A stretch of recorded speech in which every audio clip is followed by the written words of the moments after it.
first off, huge congratulations on this stunning, sweeping love epic, which was truly so magical to see in a theater with an audience. What a wonderful experience. So just thank you. Thank you. Thank you.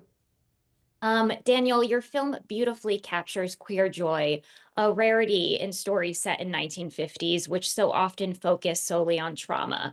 Of course, your story doesn't ignore the struggles of the time, but there's such a powerful sense of hope and possibility woven throughout. Can you talk about why was it important for you to emphasize that joy and to share this story, especially in our current climate?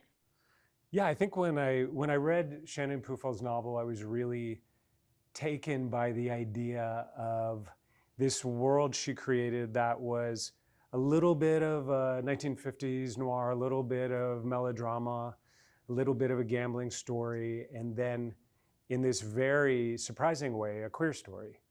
And I felt compelled to want to make it. You know, I am attracted to material when I think, oh, I know what to do with this, and I saw myself in it. So yeah, I hope people appreciate that it's a story about a lot of things we're all thinking about identity, about sexuality, about relationships, and about, you know, can you love more than one person at a time? And but it tells it all in a time when there weren't words for this or names for it. And I think that's sort of what I feel like makes it relevant. Beautifully said. I know for me, it like really, I felt this urge to kind of like lean into passion and emotionality. Like it had that effect on me, which was a beautiful experience. Um, Sasha and Diego, Sandra and Henry are both very much living in their truths in different places, in different ways, but they both have this kind of beautiful, strong sense of self. When you were both stepping into these characters, what did you draw from your own lives and what did you discover about yourselves through bringing them to life? Hmm. Well, when I was thinking about Henry, I based Henry a little bit of with a dog of the street, you know, like someone that his life is being like maybe rough, but deep inside he just wants to be loved. And I can really relate with that in a way, you know. More in America when I always feel a little bit like out of place, you know. And I think Henry feels the same way, and he's trying to find home. Mm. Yeah, lovely. Okay, wink. Lovely. Yeah, I love Sandra. I think she's strong and confident and she knows who she is, and she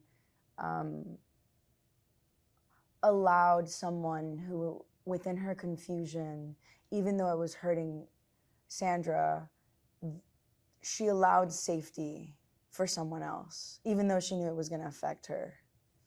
And I think that's a very beautiful thing that only strong people can do, right?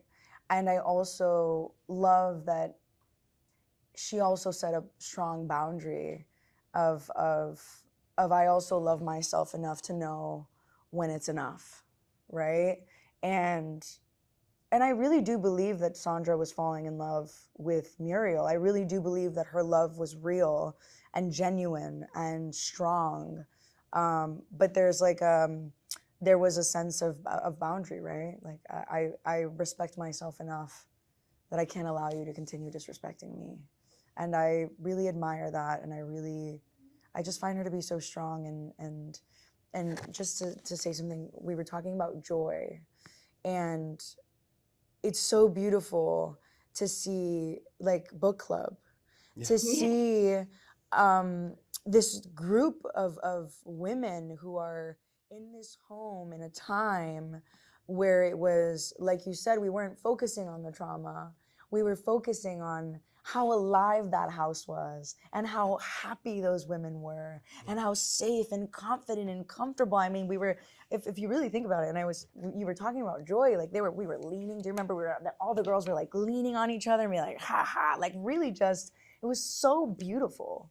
Yeah. Just I mean, thinking about that, Yeah. I just was like, Yeah. wow, that was so, it was such a high joyous, Yes, it was so joyous, and I love that was in there. Like I love that was portrayed, that like a space for women, like queer women, was happy and joyous, and together they were like united. And sorry, I had to bring that up because I thought about it as we were talking.